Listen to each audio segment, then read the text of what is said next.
안녕하십니까. 2월 28일 토요일 아침입니다. 2월 한 달 동안 잘 달려오셨습니다. 이제 내일부터 3월이 시작이 되는데 지금까지 잘 달려온 것처럼 우리 3월도 말씀 가슴에 품고 믿음 안에서 힘있게 달려가 승리하는 저와 여러분들 되시기를 주의 이름으로 축복합니다. 오늘은 마태복음 12장 9절에서 13절까지의 말씀을 통해서 안식일의 참된 의미라고 하는 주제로 함께 말씀을 나누도록 하겠습니다. 먼저 성경을 읽습니다. 거기에서 떠나 그들의 회당에 들어가시니 한쪽 손 마른 사람이 있는지라 사람들이 예수를 고발하려 하여 물어 이르되 안식일에 병 고치는 것이 옳으니까 예수께서 이르시되 너희 중에 어떤 사람이 양 한 마리가 있어 안식일에 구덩이에 빠졌으면 끌어내지 않겠느냐 사람이 양보다 얼마나 더 귀하냐 그러므로 안식일에 선을 행하는 것이 옳으니라 하시고 이에 그 사람에게 이르시되 손을 내밀라 하시니 그가 내밀매 다른 손과 같이 회복되어 성하더라. 오늘 본문은 예수님께서 회당에서 한쪽 손 마른 사람을 고치시는 기적 이야기가 담겨 있습니다. 이 사건은 단순히 병을 고쳤다, 기적이 일어났다 이런 관점보다 더 넘어서 율법의 정신이 무엇이고 또 우리의 신앙은 어디에 관심을 갖고 그리고 무엇을 바라보며 나아가야 되는가를 잘 보여주는 그런 말씀입니다.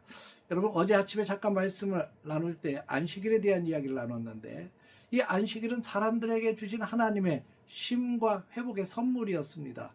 그러니까 안식일을 통해서 쉼을 얻고 안식일을 통해서 회복하라고 하는 놀라운 하나님의 선물인데 당시 종교적인 지도자들은 이 선물을 정죄하고 속박의 도구로 써 있습니다. 그러니까 안식일에 얼마만큼 힘을 얻고 회복하고 그래서 하나님께 영광을 돌리는데 여기에 관심이 없고 누가 안식일을 범하는가 누가 율법을 범하는가 여기에 혈안이 되어 있었다는 거죠. 예수님께 나왔던 이 바리새인들도 역시 마찬가지로 그런 시각으로 예수님을 지금 보는 겁니다. 본문에 보면 한쪽에 손 마른 사람, 한쪽 손 마른 사람이 있었다 그랬죠. 근데 이 한쪽 손 마른 사람을 보면 우리는 기본적으로 무슨 생각을 합니까? 저 사람이 얼마나 고통스러울까? 한쪽이 불편하니까 살아가는데 얼마나 힘들었을까? 이 긍휼의 마음이 먼저 들어와요. 그런데 바리새인들의 관심은 그런 긍휼의 마음에는 전혀 관심이 없었습니다. 그들의 시선은 그 회당에 모였을 때 예수님께서 과연 이 손 마른 사람을 보고 무엇을 할 것인가? 혹시 지금 안식일인데 저 손 마른 사람을 고치는 것 아니겠나?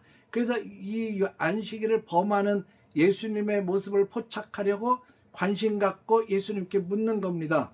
사람들이 예수를 고발하려 하여 물어 이르되 안식일에 병 고치는 것이 옳으니까 라고 물었어요. 정말 궁금해서 물은 것이 아니고 예수님으로부터 꼬투리를 잡기 위해서 물은 거죠.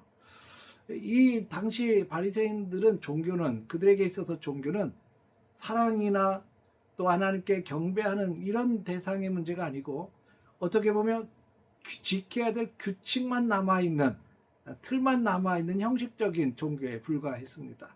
예수님께서 그들의 마음을 꿰뚫어 보시고 이렇게 상식적이고도 아주 강력한 비유로 말씀을 하셨습니다. 너희 중에 어떤 한 사람이 양 한 마리가 있어 안식일에 구덩이에 빠졌으면 끌어내지 않겠느냐 사람이 양보다 얼마나 더 귀하냐 이렇게 비유를 들어서 말씀하십니다. 당시 사람들은 자기 재산인 양이 구덩이에 빠지면 아무리 안식일이라 할지라도 건져 올렸습니다.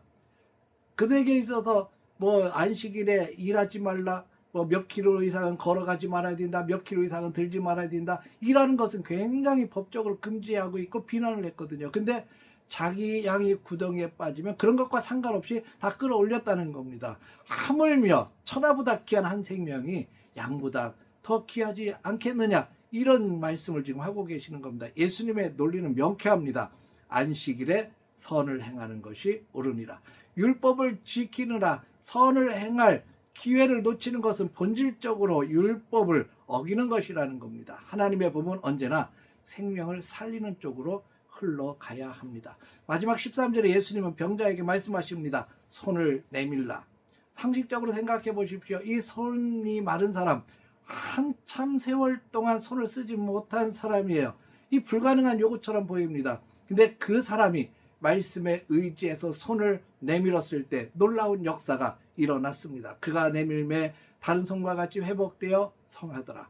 여러분 회복은요 논쟁 속에서 일어나지 않습니다. 회복은 주님의 말씀 앞에 철저하게 순종하며 나아갈 때, 나의 연약한 부분을 내밀 때 기적은 일어나는 것입니다. 내 부끄러운 모습, 마른 손과 같이 굳어버린 모습을, 상처를 그 주님 앞에 다 내어놓을 때 주님은 그것을 고치시고 온전케 하시는 줄로 믿습니다. 사랑하는 성도 여러분, 오늘 하루를 살아가면서 두 가지를 기억합시다. 사람을 살리는 눈을 가졌으면 좋겠습니다. 긍휼의 마음, 예수님께서 수많은 환자들을 만나시면서 가졌던 그 긍휼의 마음을 우리가 갖고 그 긍휼의 눈으로 바라볼 수 있기를 주의 이름으로 축복합니다. 규칙과 잣대로 이웃을 판단하기보다는 그들의 아픔을 먼저 보는 긍휼의 마음으로 다가가고, 또 주님 앞에 손을 내미십시다. 내 힘으로 도저히 고칠 수 없는 영적인 부분들, 육적인 질병들, 정신적으로 아픔이 있는 것들, 모든 것들을 주님 앞에 다 솔직히 내어놓으십시다. 주님은 오늘 이 아침 우리의 마른 손을 고쳐주실 줄로 믿습니다. 오늘 하루 누군가가 나를 통해서 위로를 얻고 또 생명의 회복을 경험하는 우리 축복의 날, 행복한 날 되어지기를 주의 이름으로 축원합니다. 기도하겠습니다. 거룩하신 아버지 하나님, 우리의 신앙이 형식에 머무는 신앙이 되지 않도록 도와주시고, 언제나 긍휼로 세상을 바라보게 하시고, 하나님께서 내게 긍휼을 베푸신 것처럼 우리도 긍휼로 다가가고 사랑으로 품을 수 있는 믿음의 삶을 허락해 주옵소서. 우리의 연약함을 주님 앞에 온전히 내어놓고 주님께서 우리를 만져주셔서 고쳐주시는 놀라운 역사를 경험하게 하여 주옵소서. 2월의 마지막 날 승리하게 하시고 내일부터 시작되는 3월 놀라운 승리를 향해서 달려가게 하여 주옵소서. 예수님의 이름으로 기도했습니다. 아멘.